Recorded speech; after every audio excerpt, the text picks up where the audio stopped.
আমি আর আপনি কত ভাগ্যবান। আল্লাহ আমাদেরকে মুসলমানের ঘরে, মুসলমানের মাঝে, ইসলামের মাঝে আমাকে আপনাকে পাঠিয়েছেন।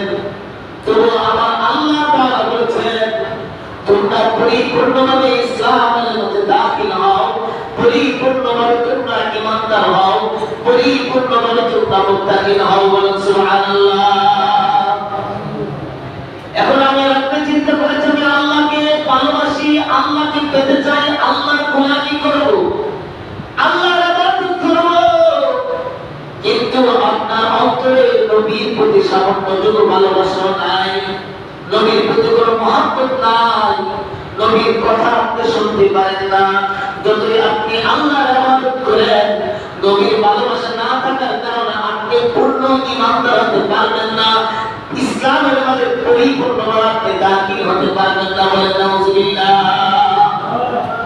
ঈমানদার যখন হতে হবে, ঈমানদার যখন আপনি হবেন, আল্লাহর সাথে সাথে আল্লাহর হাবিবকে পেতে হবে, আল্লাহর সাথে সাথে আল্লাহর হাবিবের আদর্শ মানতে হবে, আল্লাহর সাথে সাথে আল্লাহর হাবিবকে অনুসরণ করতে হবে। তাহলে আপনি পরিপূর্ণ ইসলামের মধ্যে দাখিল হতে পারবেন। বলেন সুবহানাল্লাহ।